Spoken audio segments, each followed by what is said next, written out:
Today, I'm headed to a retirement village because I'm going to be meeting someone very special. This project on social media and was immediately intrigued. I'm really excited to meet my centenarian. I've never met someone over 100 years old, and it'd just be really cool to form a new connection, so I'm really excited to meet her for the first time. I'm lucky to be a part of the Centenarian Portrait Project by teenagers who this year, 2022, have come to Western Australia for the first time. They bring together young artists from around Australia and centenarians, those over 100 years old. Who have I been paired with? Oh, Danny boy. He's an avid performer who is still sharp as a tack. Calling. And today, Gordon Ewers reached an incredible milestone. And how old are you turning today? 106. Kelly Haywood, 9 News. I'm sure you're just as excited as I am to meet him. Let's get to know Gordon, shall we? I first met Gordon on September 27th, 2022. I didn't record much of it, but we did take one photo together. We talked about a lot on the first and second visits. Despite our 90-year age difference, it surprised me just how much we have in common. He went to the same school that I go to, so I asked him about that. He was a part of the school cricket team, and I was able to find an old photo online. I asked him about his career and how he decided on it. This is something that occupies my thoughts these days. He initially aspired to be a teacher like his father, which is actually very similar to me. But the teaching academy closed due to World War II. Instead, he took an accounting sort of exam. He told me that they put questions that he happened to know the answer to. Gordon is very humble. He was always willing to share his wisdom, but despite the incredible life he's lived, he always redirected the conversation away from himself and asked me questions. Nonetheless, he scored one of the top scores in the state for that exam and received a job offer on the spot. He would go on into a fulfilling 42-year-long career in the customs department, which at the time dealt with tariffs on imported goods. Right now, I'm on my way to visit Gordon for a third time. I hope to show him the practice sketch I've made. There was a bit of delay as he was hospitalized due to back pain. So, I've come to visit him at the hospital directly. Thank you to my father for driving me. I was so happy to see him, and even though he was in a lot of pain, he was as joyous as ever. Gordon is an incredibly joyous person to be around. He never fails to make whoever he meets smile with his sense of humour. That includes me, the cameraman Matthew, or the nurses at the hospital he stayed at. I'll link their article in the description, it's quite heartwarming to read.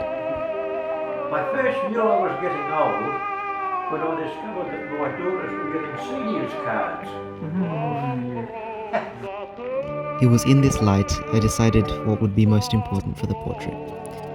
"You can never make me look pretty, but you can make me look happy," is what he jokingly told me.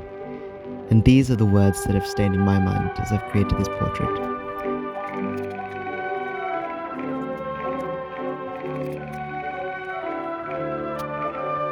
He loves literature, poetry, music, and the church, all things we could bond on. I was amazed when I heard he would still frequently participate in performing for Gilbert and Sullivan operas. And it was an honor for me to share in music, not only to hear him sing, but also to be able to play one of my favorite hymns on his old piano. Whilst it was quite out of tune, he said it was nice to hear it being played after so long. It was interesting talking about what he values now at 107. I'll quote one of his own poems, "Blessings Now and Then."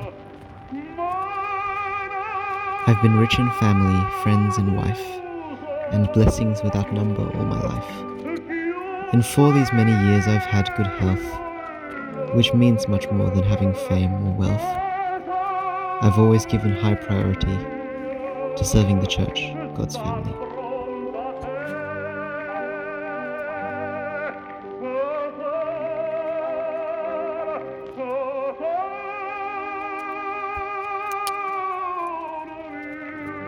As me in the video gets to work on the portrait, I'd like to talk about the process of creating such an artwork and being part of such a project.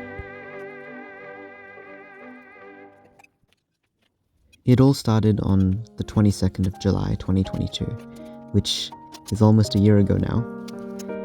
A family friend of mine informed me about the project, and after some deliberation, I sent in my application with a small portfolio of my previous portraits, which only numbered in a 1, and I also had to send in a vaccination certificate. On August, I was selected, and by September there was an artist briefing session, which is when they first introduced me to Gordon. I first met Gordon later that month, with a lady named Margaret who accompanied me. The second meeting I was accompanied by a photographer named Matthew. After that, I was on my own, but at that point I knew Gordon's family quite well, so there was no issue. I started creating my portrait in November, using a reference photo I had taken on the second meeting.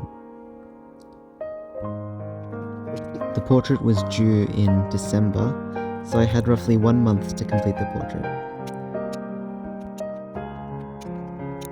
Here, I'm adding a second layer to the base layer of pencil that I've laid down. I really like the almost pastel look that it gives when it's completely blended like this.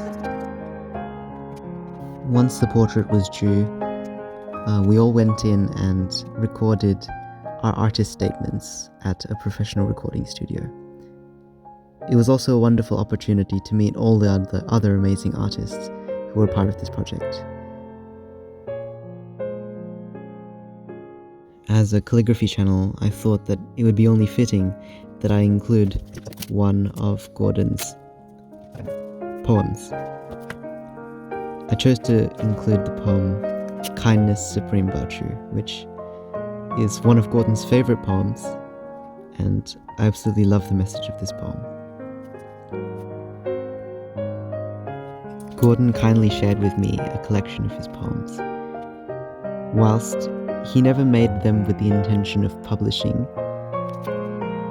he was happy that I was able to include his poem in my portrait.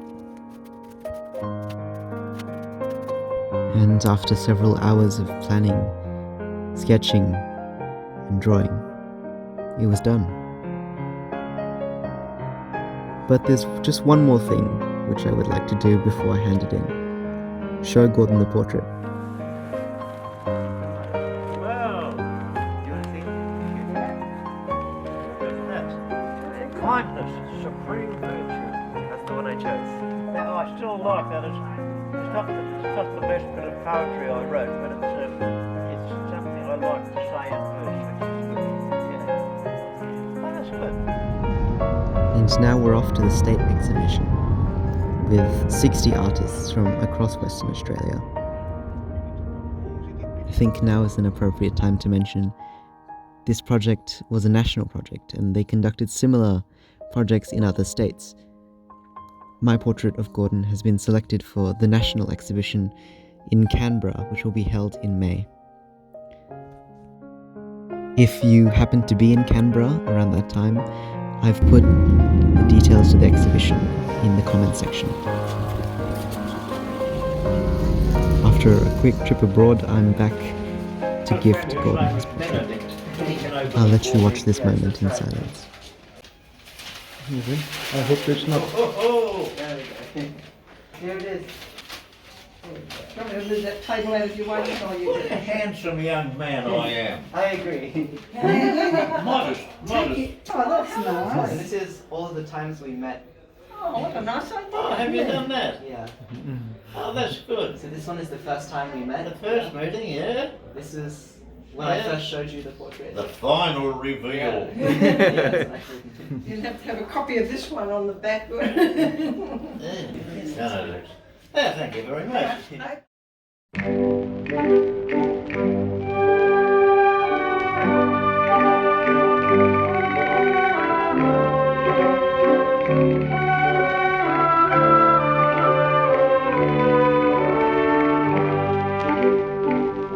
This has been DarKalligraph.